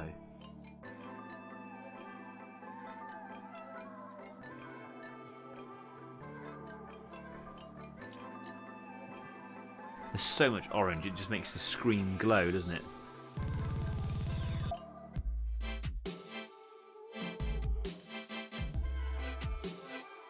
Tricky bit is just painting the inside edge of that trim. Where it stands up from the orange, there's a big orange line that goes down it, and that bit, that's the tricky bit. Painting this flat area here, easy.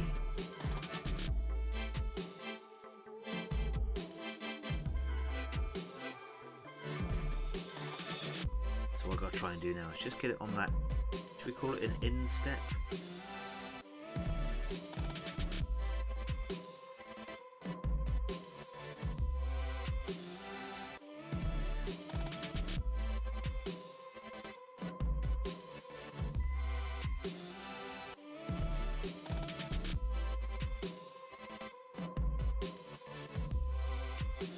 Keep going out of shot.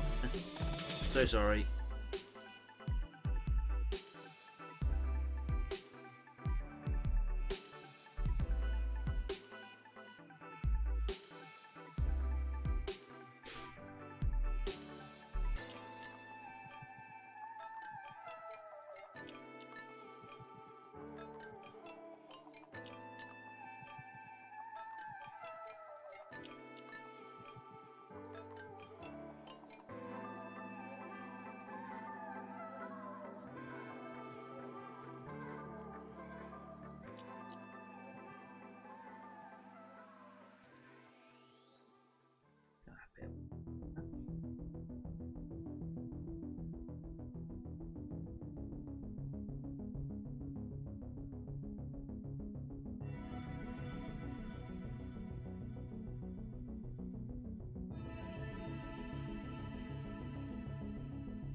desperately trying to not get it onto the orange, because painting over metallics with the orange, as we've already established, is really difficult.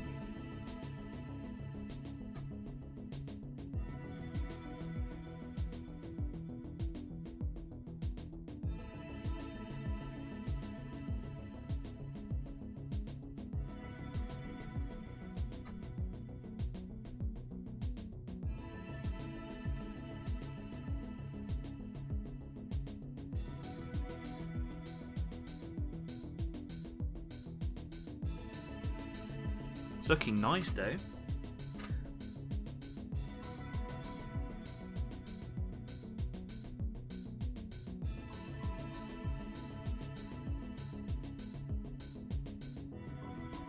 Already this is the colour that I'm thinking that I'm going to want. I do want to try the other colour as well, because you never know. A minute ago I wasn't really thinking much of this colour.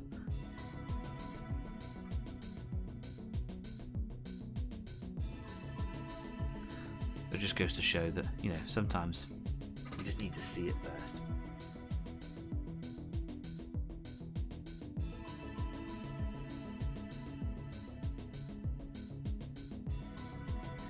Bit tricky and around all the pipes on the inside here.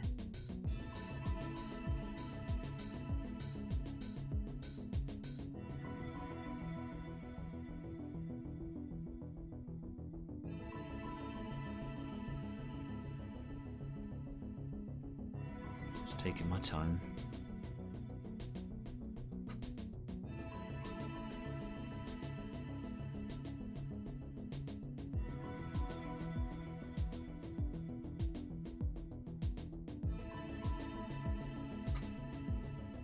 Because I'm zoomed in, isn't it? I'm not actually in shot today because I'm zoomed in so much.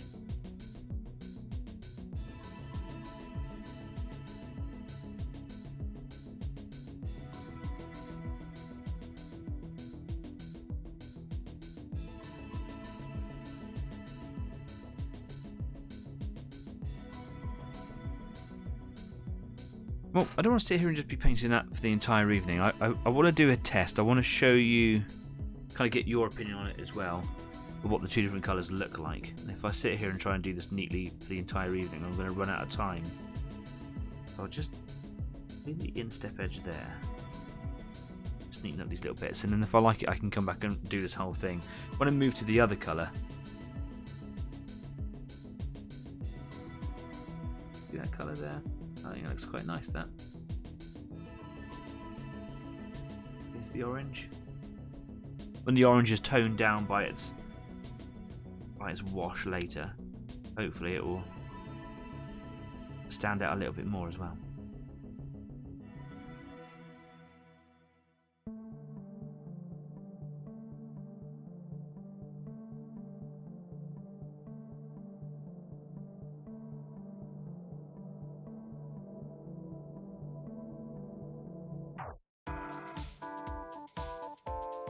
Okay, let's come back to that colour. Wash this brush out.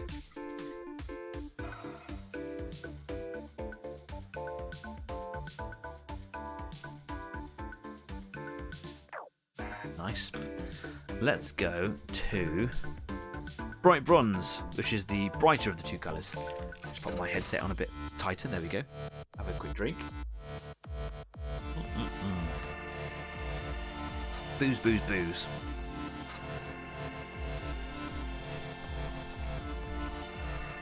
Shake. Bright bronze. Bright bronze.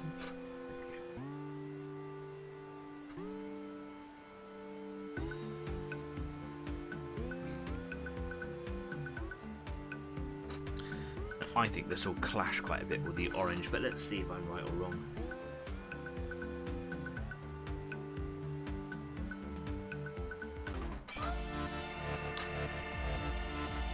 The right leg.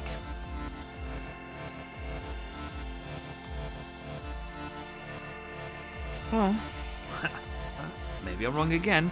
Stands out quite nicely.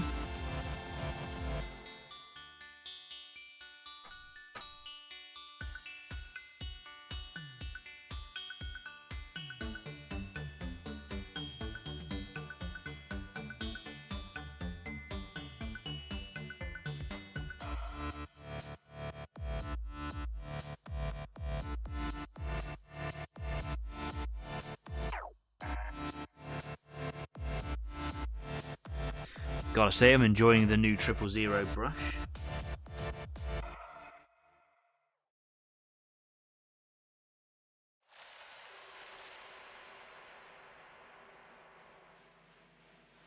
I think that stands out a lot more than the brass colour.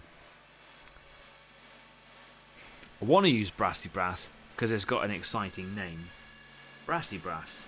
But Bright Bronze just seems to have the edge. Or the edge. Now Jeff's saying, yeah, that works nice. Which one are you referring to? You're referring to the brass or the bronze? The dark or the light? The first one or the last one?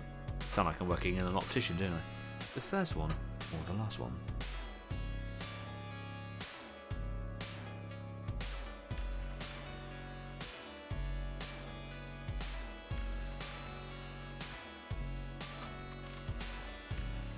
Bit of a weird angled paint at the side.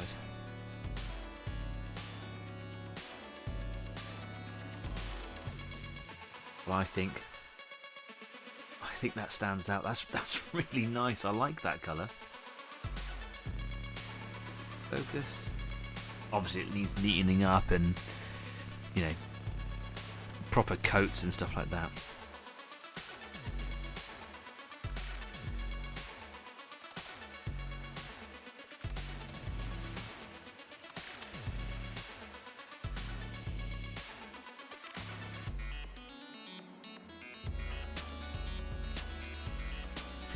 Trick is with this thing is trying to hold it without bending any of the aerials on the top. Jeff says, well, the first one was nice, but now the new one looks nice as well. You have to pick a winner for me, I'm afraid.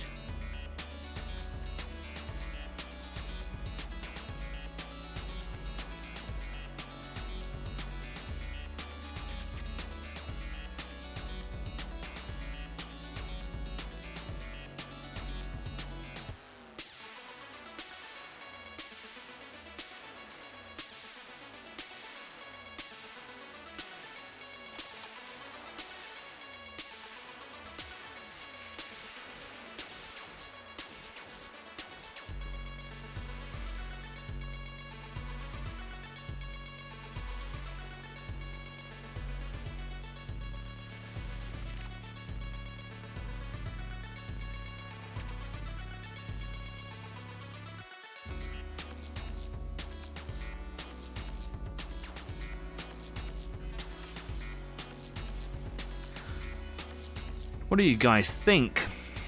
I'm going to do the outside edges of this one as well, just as a bit more to see, because I think the outside edges will be painted the same.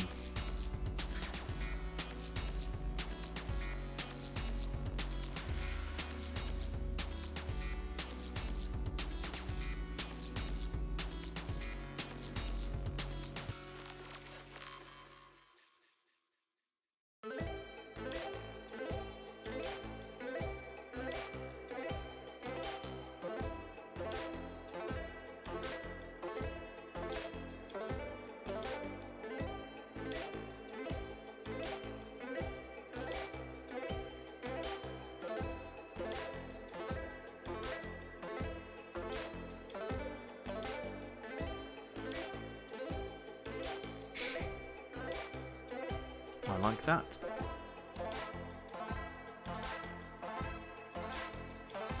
Come on now. Focus, focus. Doesn't want to focus today, does it?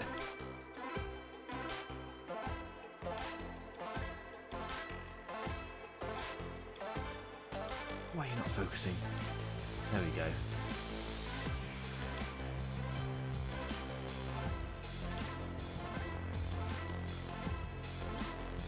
Does blend away a little bit with the orange, but remember there'll be washes and all sorts of things that go on there. There's the first one. But I'm going to do the back edge of that as well. The outside edge rather. Load it with a little bit of brassy brass. Oh, I just did a burp, I'm so sorry.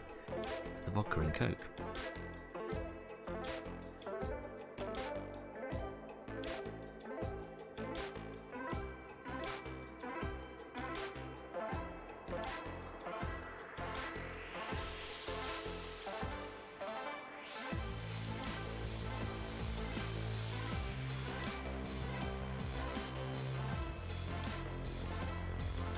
I've got a bit of metallic colour up on the brush. The first time I've actually used the brush and starting to get paint creeping up everywhere.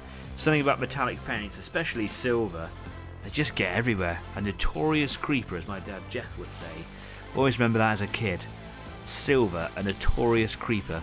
You will get it on your fingers somehow. It will end up on everything else.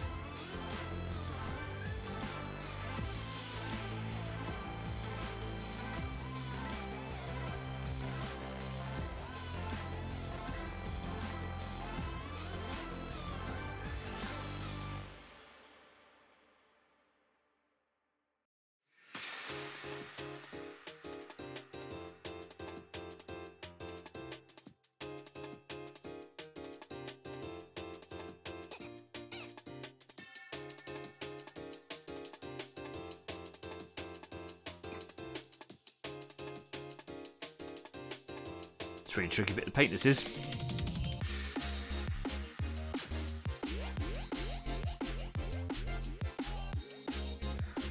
Okay, so that I've got brass on one side, bronze on the other. I don't know which one to choose, so we're going to have to let them dry. We're going to let them dry because in a minute we're going to come back and we're going to do a wash of Reichel and Flesh Shade over the top, just like Adrian and John have both suggested. Ooh, there's a dry throat, time to water up. While we're waiting for that to dry, I'm going to come in with my blue wash, or my blue tone, from Army Painter Quick Shade. Give it a bit of a shake. Find another spot to drop some colour into. Here we go. What I'm going to do is I'm just going to put a couple of drops of that in the palette there. Going to move back to my size 1. Well, actually, oh, threw a paintbrush down.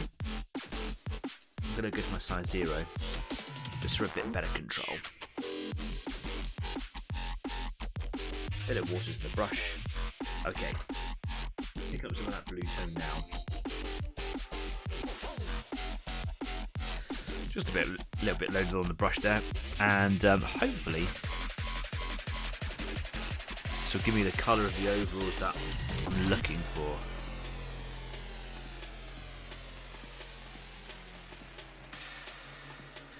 Now I forget if I actually dry brushed them afterwards or like just picked out some of the edges.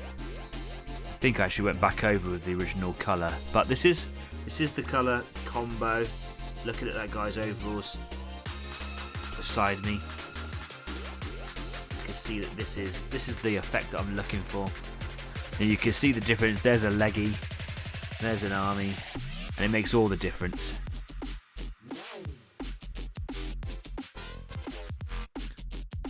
Army Painter stuff just behaves really well. Kez uses a lot of Army Painter stuff for her mechs. Kez isn't on this evening, but plays Mech Warrior. Big Mech Warrior fan is Kez, and has painted, is almost finished painting her entire collection. She's been storming through her stuff lately, and has been using Army Painter for almost all of it, I think. And of course, if you are looking for Army Painter supplies, get in touch with Grant at Overlord Models, or Overlord Games rather, shall I say. It's everything Army Painter that you need, and has the full range of the sets for the new Army Painter Fanatic range, and singles are out at the end of April, is what Grant said earlier on. I for one am actually quite excited by that. Okay, just that little bit in there. There we go.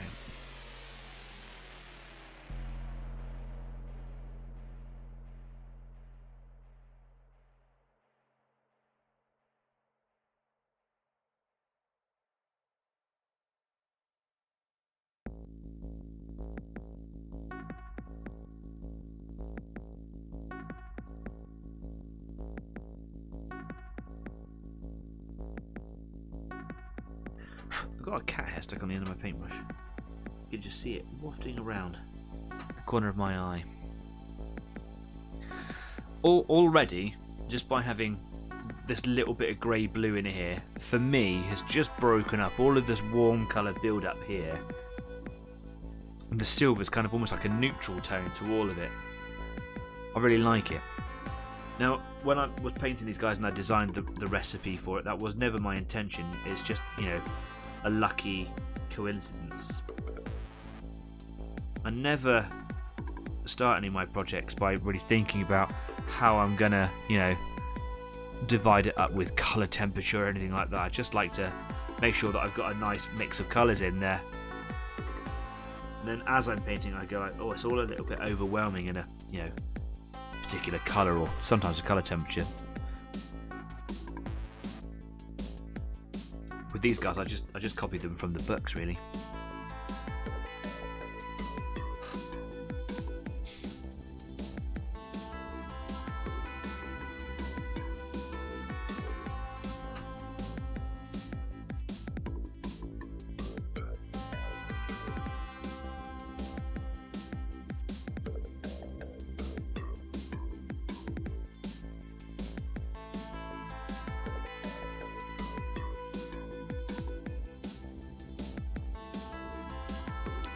That's looking pretty groovy.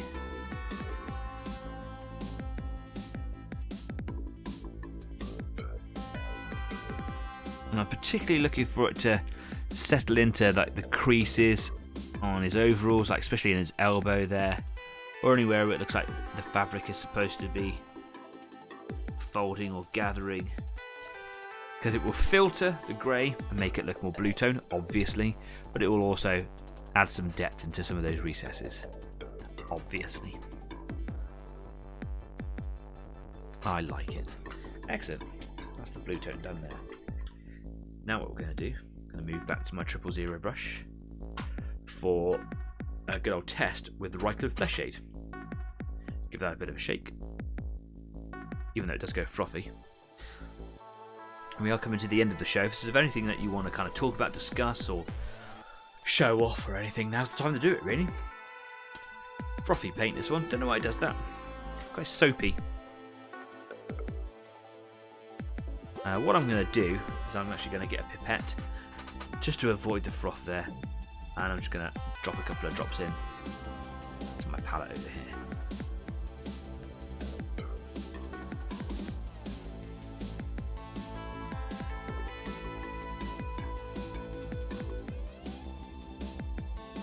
Out my pipette so it doesn't stain with all the colour. There we go. Close that back up.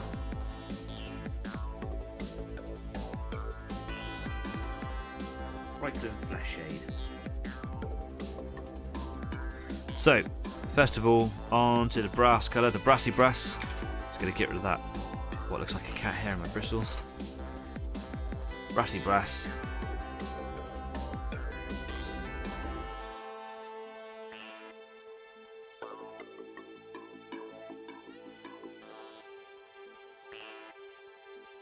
Got a little bit on the orange in there, but I don't mind the way it's just running along the edge, really separating the two colours, brass and the orange.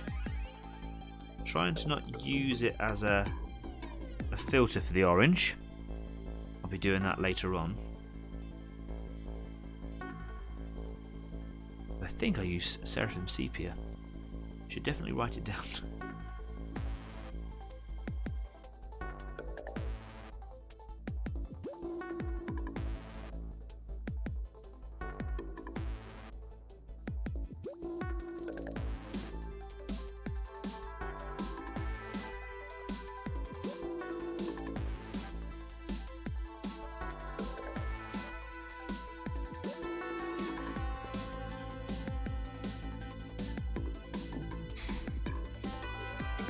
Okay, that's an interesting effect. I like it. It does stand out now. The flesh shade has just kind of gone on the instep of that raised detail, just making it extra defined. Quite hard to see on the flare of the monitor. John is saying it's hidden behind my little heart thing. Can I see it on my phone? Looks like on my phone yet. The lighter will emphasize a wash. Unfortunately, you know the little heart symbol where you can choose all your funny little emojis covers up a decent amount of the text when you guys write messages in there. I'm just waiting for it to come up on my phone because I've got my phone on the side for these sorts of emergencies. See what it is that John has written there. Yeah, cool.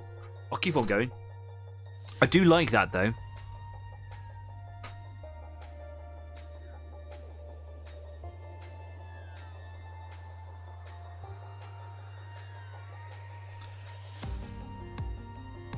I've got that on the orange a bit too much there, but I can use capillary action. I call it capillary action. Is there a better term for it? Thanks, Jeff. Cheers. The lighter will emphasise a wash. Okay, cool. So the lighter of the two colours here, which was my thinking going into it. And it might be that I need to, add a couple of layers of the wash because it goes on so watery. You don't know, is it going on too thin to do its job? I want it just to kind of go in on the instep there just a little bit. With this 000 brush as well, this really easy to do. But this particular wash, not really used it an awful lot before, behaves very, very well. I like it. It goes where I'm telling it to.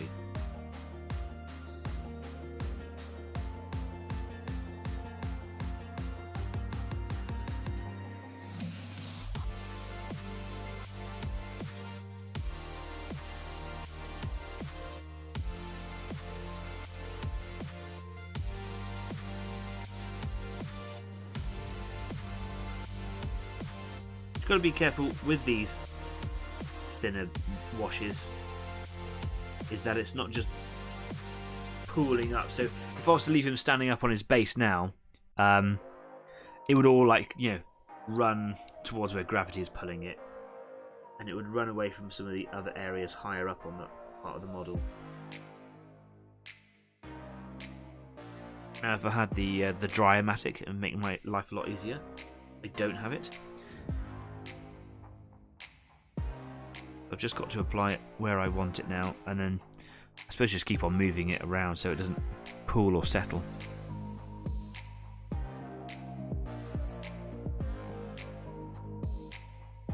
I might do a second wash of this just to see how it behaves. Just dry my brush off there and just there's a little collection of it just building up down here. I know that my focus isn't working very well. My next EasyGate investment will be a very expensive camera, a proper mirrorless camera, so you guys can see everything I'm doing properly. I like it though. I don't know what colour I prefer yet. What I will do is I'll let these dry, and while I'm on Discord at the end of today's show, is I will take photos of them and post them up on Facebook so you can see them. I'll let this dry and. Yeah, I don't know. I think I'm drawn to the lighter one just because it stands out just a little bit more. Like John is saying, that the lighter of the two colours will make it stand out just a little bit extra over what this darker one is doing. I used Brassy Brass on my October build, which I built with John, and so I've got to use Brassy Brass. It's not like I haven't seen it in action. Not like I don't have a use for it. I certainly do. Anyway, some other things for me to do this evening are going to be applying some more orange, and over the coming days. I do have some texture building up in some places, so where I'm starting to get a lot of opacity, a lot of colour build up on the orange, I'm going to start using the watery version of the paint, the one used for the airbrush, just to stop that texture build up.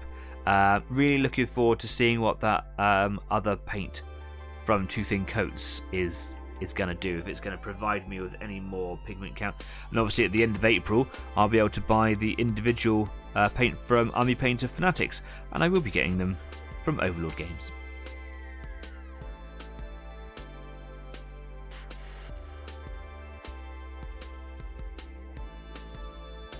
Anyway, there we go. Do you know what? Lots to consider for this evening.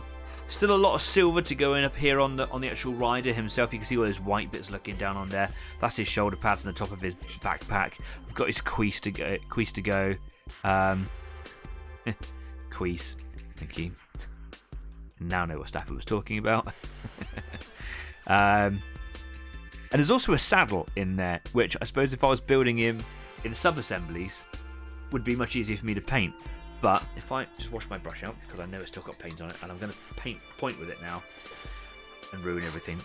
So just in behind the rider there's a little white dot. See this area here? And just in front of him, it's been painted silver, but just here is a saddle, which would be nice to paint it in a nice sort of brightish brown so it stands out a little bit. But do you know what? Even cyborgs have got to be comfy, right? Yeah. There's a few plugs and things that are kind of coming out the back over here, which I'll paint up in various colours.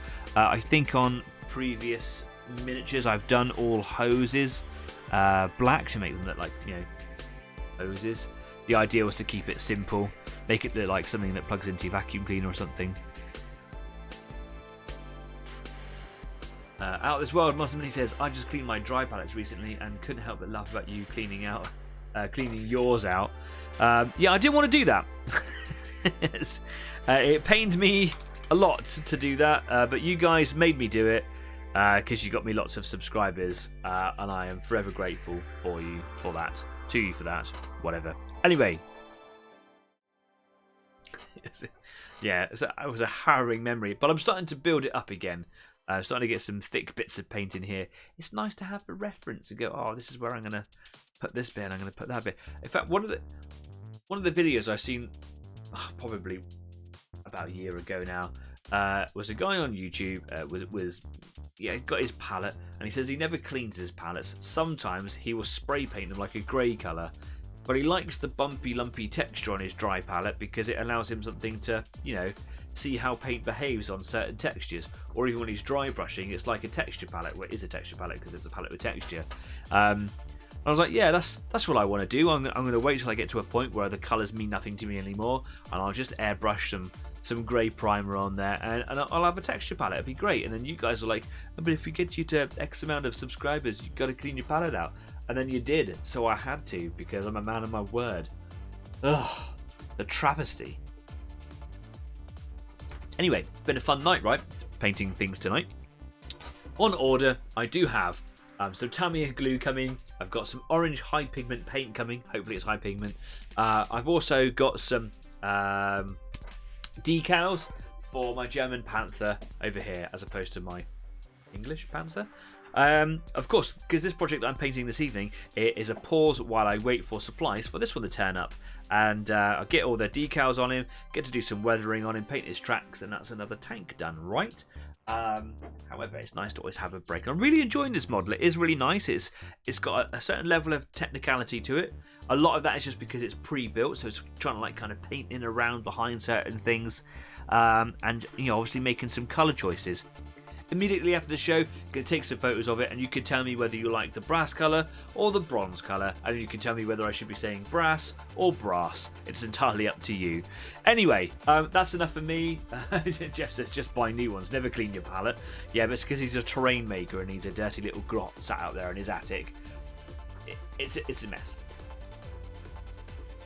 Yeah, that's right, I'm calling you out. Anyway, please don't forget to subscribe to the show. If you do like what we do here, it is just a humble little effort to bring people together, but we are starting to build up a really nice community of like-minded people. And if you think that you might know someone who would benefit from a show like this, please get them to come along and maybe consider pushing the subscribe button if you haven't done so already.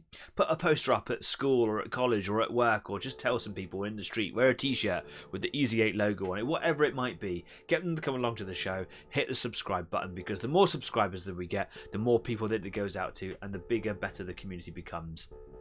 Don't forget to thumbs up the video if you liked what we did here tonight, or just any other video, just put a thumbs up on it. It would be great.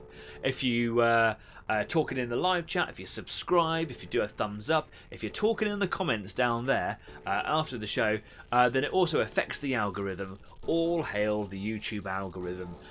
So yeah, keep the conversation going in the comment section as well, and I'll probably try to read them and get back to them as soon as I possibly can. I do read everything that you guys put out there, and I do my very, very best around work to read them immediately and reply to them as soon as I can.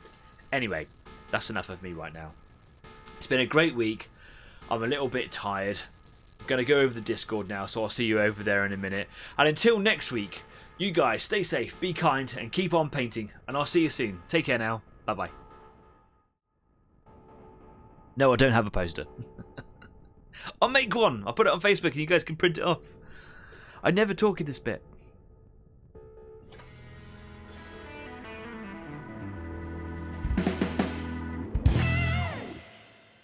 It's in this bit that I talk. See you next week. Bye.